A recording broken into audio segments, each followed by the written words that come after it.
சென்னை ராயப்பேட்டையில் உள்ள express avenue வணிக வளாகத்தில் ஏற்பட்ட தீ விபத்தில் கடும் புகை வெளியானது.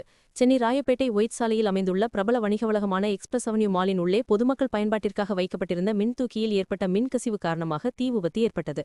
தீ விபத்துக்குள்ளான லிப்ட் 3 தளங்களையும் இணைக்கும் வகையில் இயங்கி வந்ததால் 3 தளங்களிலும் உள்ள மின்சார வயர்களில் தீ மளமளவென பரவியது. இதனால் மால் முழுவதும் கடும் புகை மூட்டம் சூழ்ந்தது. இந்நிலையில் தீ விபத்து குறித்த தகவல் அறிந்ததும் சம்பவ இடத்திற்கு 3க்கும் மேற்பட்ட வாகனங்களில் விரைந்து வந்த தீயணைப்புத் துறையினர் மீட்புப் பணிகளில் ஈடுபட்டனர். இதனைத் தொடர்ந்து முன்னெச்சரிக்கை நடவடிக்கையாக வணிக வளாகத்திற்குள் இருந்த பொதுமக்கள் மற்றும் ஊழியர்கள் அனைவரும் உடனடியாகவும் பத்திரமாகவும் வெளியேற்றப்பட்டனர். அதிர்ஷ்டவசமாக யாருக்கும் எந்த பாதிப்பும் ஏற்படவில்லை என்று தகவல்கள் தெரிவிக்கின்றன. அவசர தேவைக்காக ஆம்புலன்ஸ் வாகனங்களும் தயார் நிலையில் நிறுத்தப்பட்டுள்ளன.